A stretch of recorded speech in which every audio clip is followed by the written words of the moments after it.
Dear student, मैं ज्योति Saxena, MS college Bikaner से। बच्चों, आज हम एक नया टॉपिक स्टार्ट कर रहे हैं, social legislation in India. Bharat में सामाजिक विधान की व्यवस्था क्या है, या भारत में सामाजिक विधान क्या है। सामाजिक विधान के अंदर अध्यादेश, आदेश, नियम, रूढ़ियाँ और प्रथाओं को शामिल किया जाता है। हमारी सभ्यता का जैसे जैसे विकास हुआ वैसे वैसे सामाजिकता का दायरा बढ़ा। सामाजिक एकता व्यवस्था की आवश्यकता के साथ साथ राज्य का जन्म हुआ।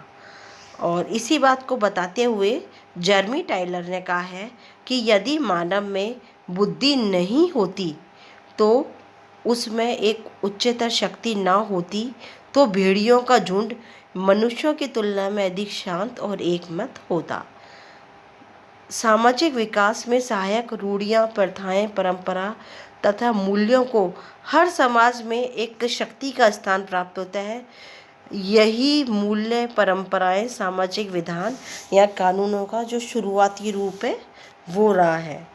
विधि के अंदर केवल अधिनियम ही नहीं आते बल्कि रूढ़ियाँ और प्रथाएं भी आती हैं।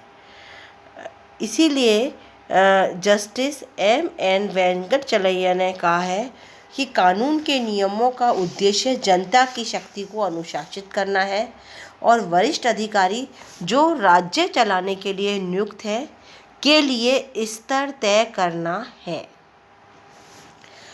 हमारी वर्तमान में जैसे ही हमारा भारत आज़ाद हुआ और यहाँ लोक कल्याणकारी शासन व्यवस्था को अपनाया तो ये कहा गया कि एक कानून होना चाहिए, लेकिन इससे पहले सामाजिक व्यवस्था को बनाए रखने के लिए सामाजिक प्रथा, रूढ़ी और मूल्यों का सहारा लिया जाता था।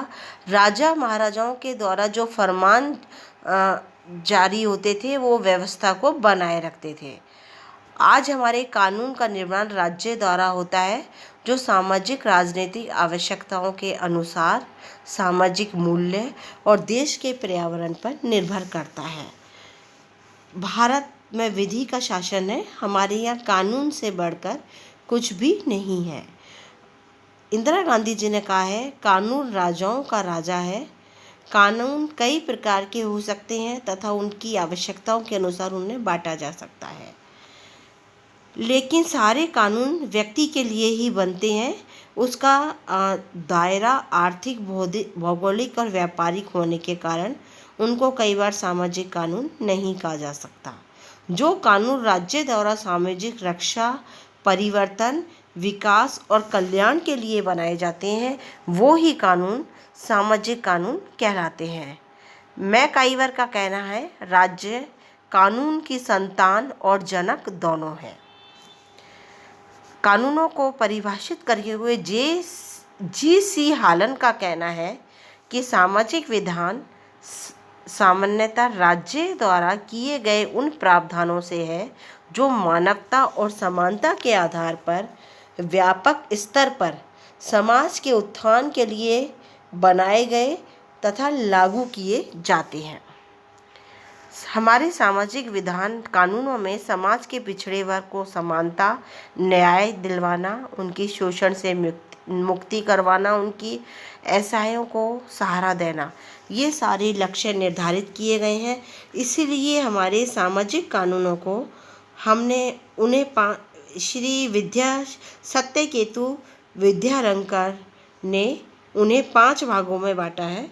धार्मिक कानून, नैतिक कानून, प्रथा पर आधारित कानून, फैशन पर आधारित कानून या राजकीय कानून। उनका कहना है कि धार्मिक कानून वह कानून है जिसमें धर्म को एक पवित्र कार्य माना जाता है, पाप पुण्य को माना जाता है तथा कर्मों के आधार पर फल मिलता है, इस बात को माना जाता है। साथ ही देवी देवताओं और अलग अलग धार्मिक बंधनों की पवित्रता के लिए मनुष्य का व्यवहार सामाजिकता के दायरे में निर्धारित होता है। इसी प्रकार उन्होंने कहा है कि प्रथा पर आधारित कानून वो कानून होते हैं जिसमें बड़ों को नमस्कार करना, महिलाओं को सम्मान देना, राखी बंधवाना, ये काम किए जाते हैं। साथ ही नैतिकता के आधार पर वो कानून होते हैं जिनमें झूठी गवाही, दस्तावेज, नकली दस्तावेज और मिलावट करने आदि चीज़ों को नैतिकता के आधार पर खराब बात माना जाता है। इसी प्रकार कुछ समय के लिए परिवर्तन के तौर पर अगर कोई फैशन की प्रवृत्ति को अपनाया जाता है तो उसको भी हम सामाजिक विधान ही मान सकते हैं। लेकिन आज हमारे यहाँ सामाजिक संरचना बहुत बदलती जा रही है, इसलिए धार्मिक, नैतिक और फैशन पर आधारित कानून प्रभावी कम होते जा रहे हैं। ये विधान मनुष्य के व्यवहार को नियंत्रित को कर सकते हैं, लेकिन इनमें सामाजिक परिवर्तन नहीं कर सकते।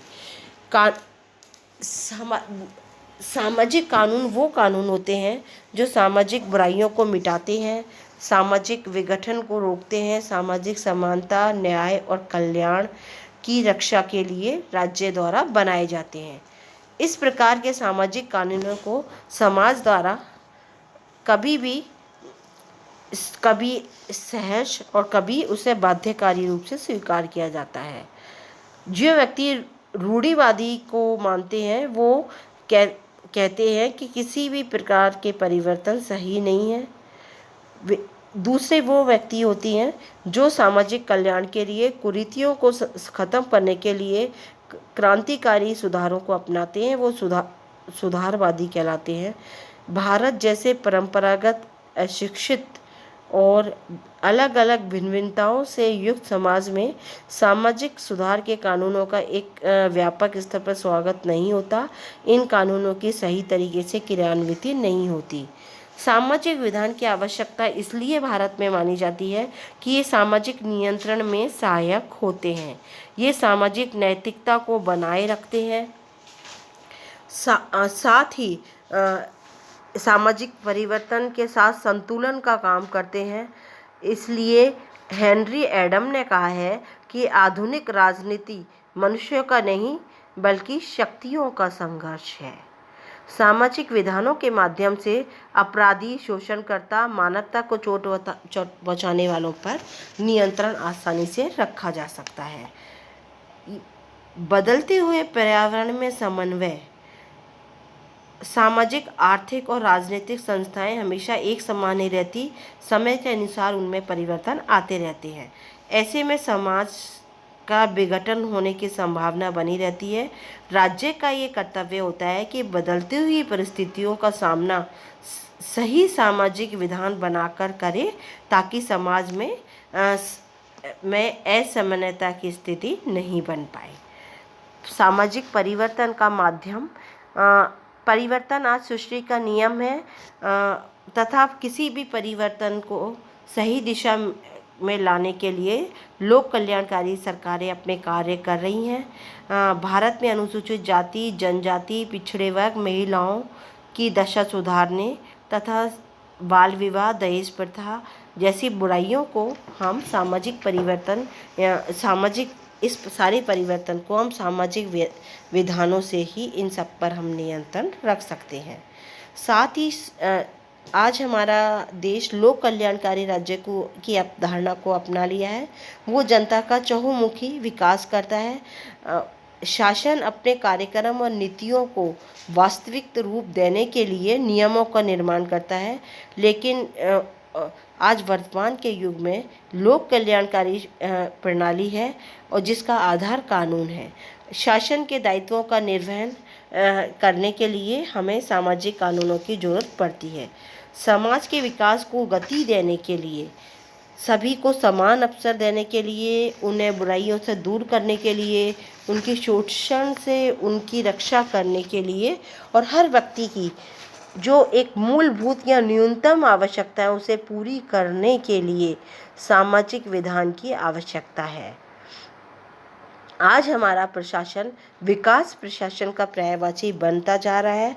ऐसे में ये कहा जा सकता है कि विकास प्रशासन का स्वरूप